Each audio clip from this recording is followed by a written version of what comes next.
Ops, and I'm going to talk to you about Nope, a film I should have done a review. I should have already done a review, just hadn't gotten to it. And the thing is, I'm just falling out of love with Jordan Peele's work. Like it's just, you know how I put in the title, he's becoming Ryan Johnson. And what I mean by that is they do things early in their career that I think are interesting, clever, smart, strategic.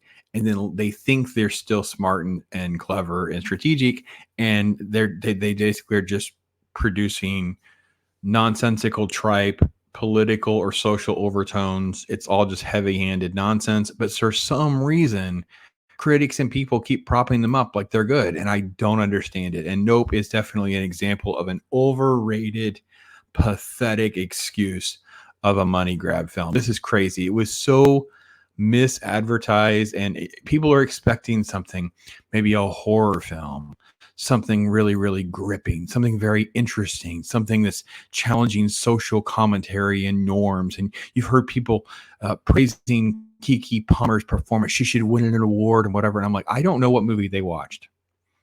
That's not the movie that I watched. That is not the movie. So this movie is over 2 hours long, way, way too long.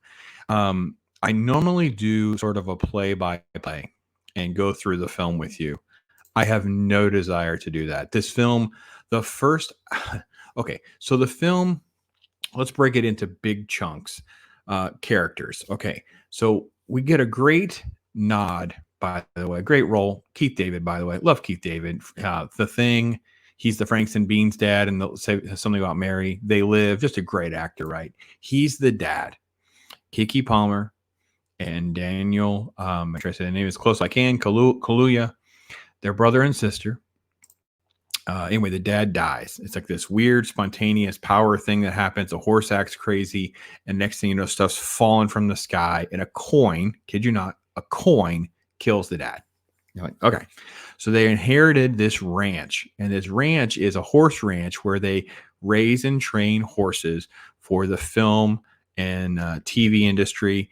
And these two have now inherited this ranch. They're losing money hand over fist.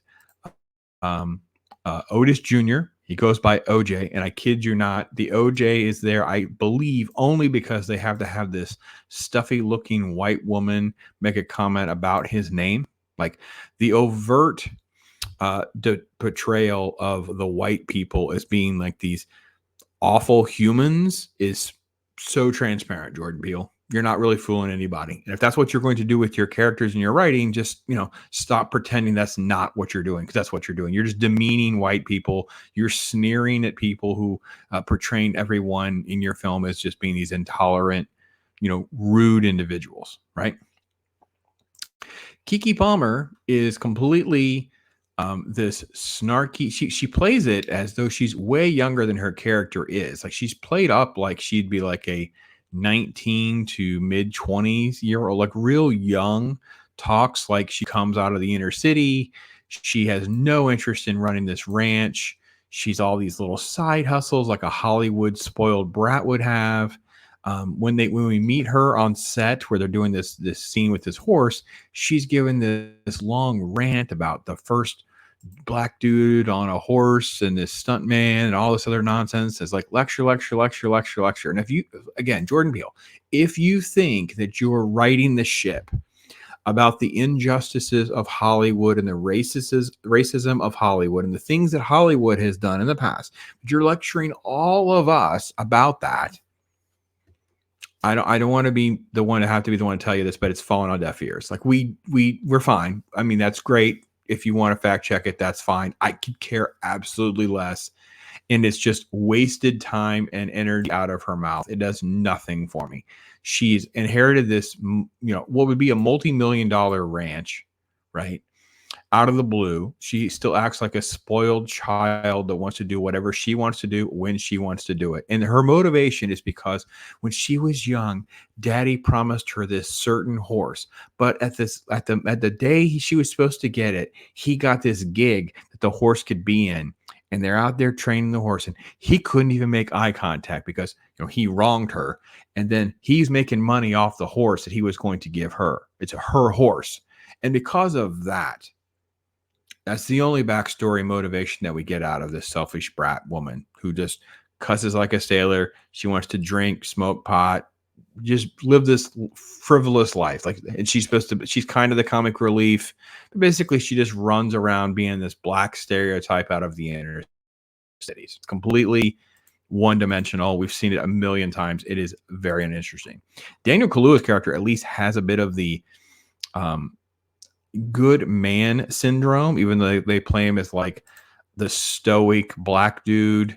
He's trying to make the best he can, but he at least has heroism in his heart. He's constantly trying to figure out how to make sure everyone else around him is safe and do the right things and things like that. So I will give his character at least that much. But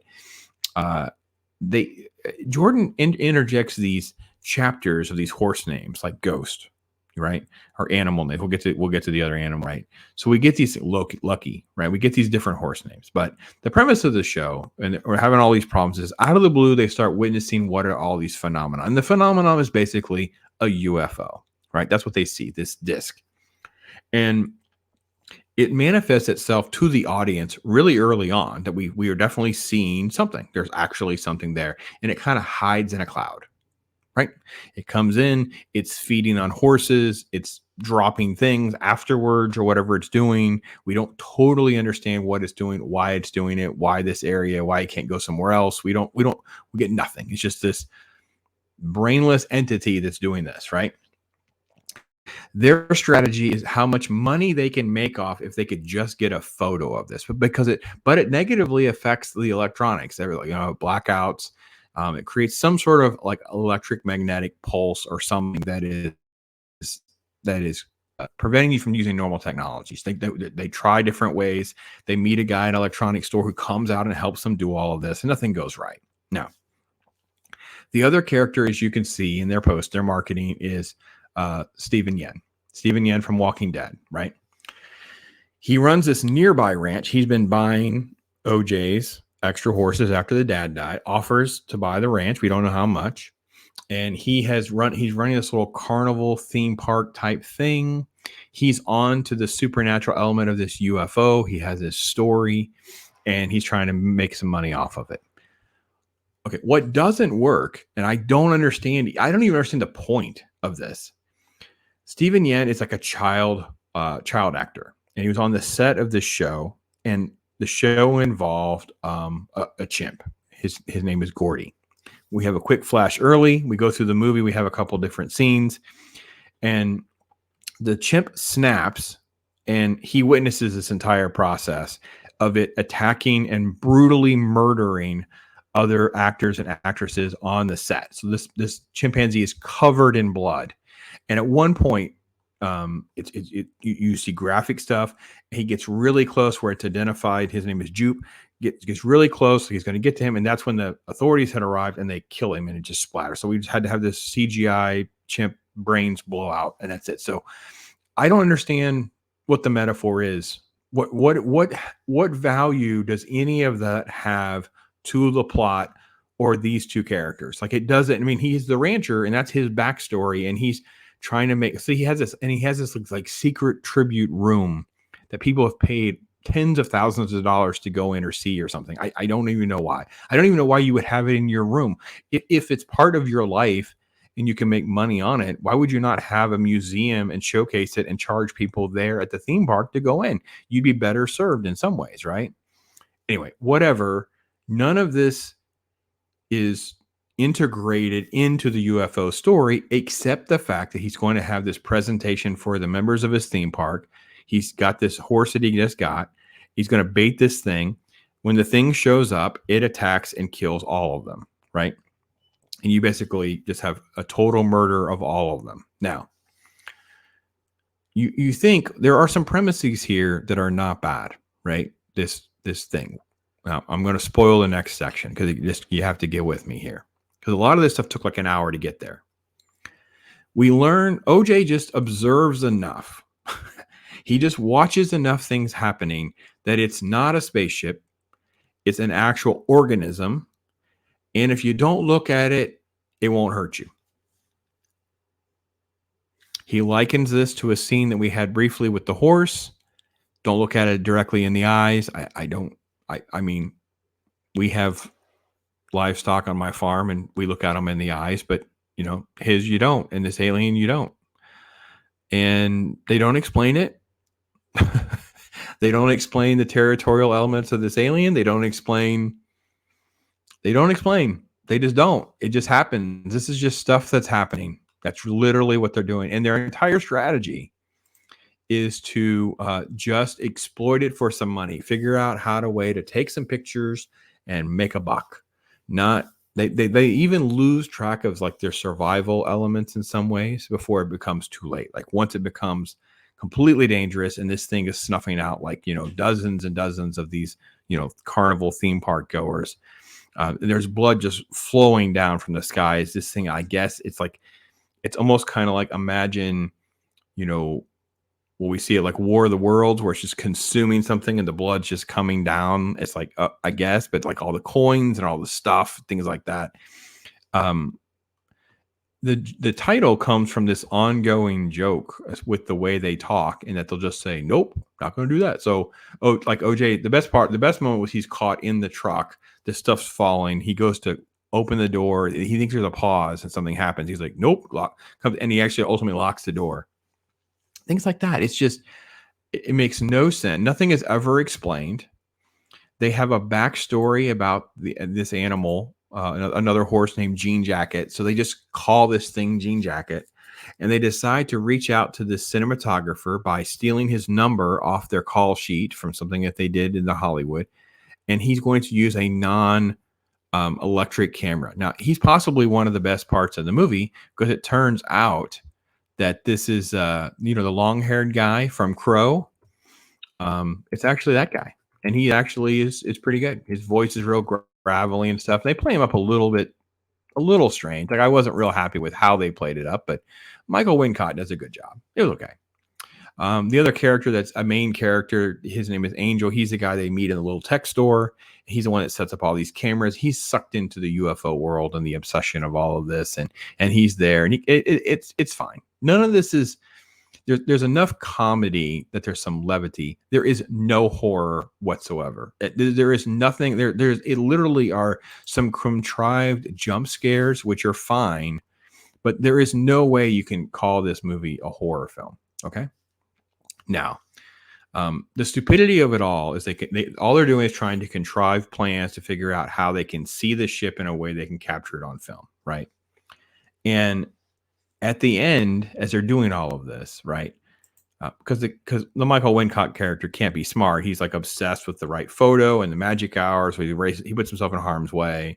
The thing tries to grab Angel at one point, but he's got barbed wire around him or whatever, so it must hurt the organism in some way, so it spits him all out, so he'll survive.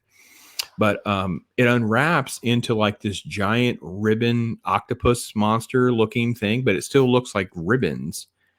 And he literally is riding around on his horse, who's has its eyes covered, because you can't look at it. As long as you don't look at it, it won't kill you.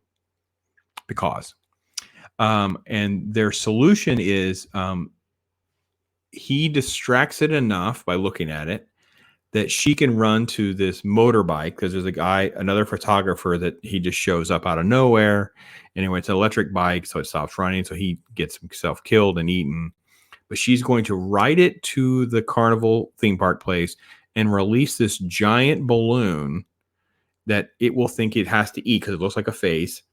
And she's like, this will F you up. And like, I don't know how she knows that. I don't know why she thinks it would eat the balloon, but it does. And guess what? When the balloon pops, it explodes, I guess, and blows up the ribbon monster guy, I guess. So I feel like I was in like a bizarre, crappy M. Night Shyamalan movie that could have also had like Rian Johnson, like thinking he's smart, done as well. Like, it's so slow in the first part of this movie. We learn so much, and then it's just like nothing is really happening to them. It's just them walking around and talking, and then kind of theorizing, and like, but there's no. The audience has no stakes in any of this. Like, I don't know why any of us care. Daniel is the only character. Daniel's character, OJ, is the only character that if he were to die, would actually be something of interest. If the girl died, who would care? Who would care? Everything is a bad for, and Steven Yen is terribly cast. He's horrible. He's trying to give this speech about the chimp. He's trying to be all serious with his story or whatever. And I don't know if Jordan Peele thinks he's Quentin Tarantino, because there's just nothing works. He does not have the chops for this. It does not work. And Kiki's character's running around with like a Jesus lizard shirt on, by the way. Like, why is the black lady who talks like ghetto trash wearing an 80s, 90s white boy rock band shirt? Like, what is happening? Like, I'm not blaming them, the actors. I think both Keke and Daniel did great jobs with what they had to deal with. Angel, that character is fine. Michael Wincock's character is fine. But who cares if the story is crap and nothing makes any sense? Like, why the chimp and kid story is even there? I know he thinks he's trying to pull off some sort of social commentary, maybe with that and the metaphor of this alien, and maybe with the way these words pop up, like it's supposed to mean something, right? Ghost and Lucky and Gordy. Who cares? Like, what? I know he thinks he's doing a tribute to the crew and horse trainers who aren't recognized because of this one little speech or that one little speech, or maybe he's doing social commentary on overt race. No, you're not. You're just creating a bunch of garbage, just like Rian Johnson does. So many other people do, because you're so narcissistic. You're consumed in your Hollywood bubble. No one in the room has the guts to tell you that you're not explaining. I think nothing makes any sense. We don't care. I don't care. I don't. Nobody cares. Like, it's just, this movie is such dog crap. I'm so disappointed at how bad this movie is, because I would rather sit through Jurassic World Dominion again, because it's more like popcorn stupid fun, whereas this is like an insult to my intelligence. You're trying to pretend that you're doing things that are good, and you're not. And critics that are saying you're good, they're lying to you.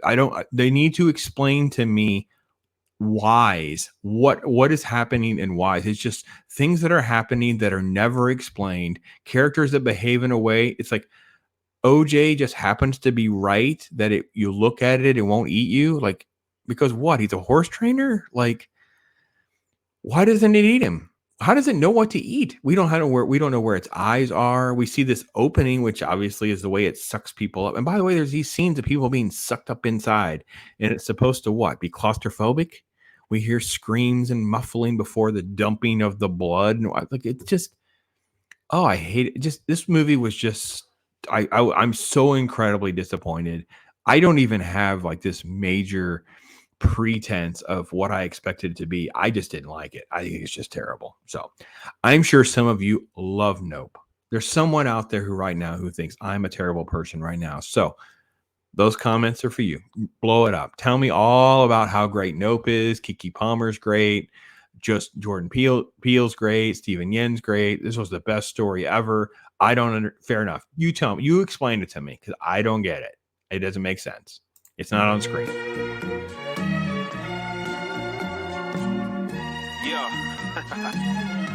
Rap Circle is finally here. I know everybody been waiting for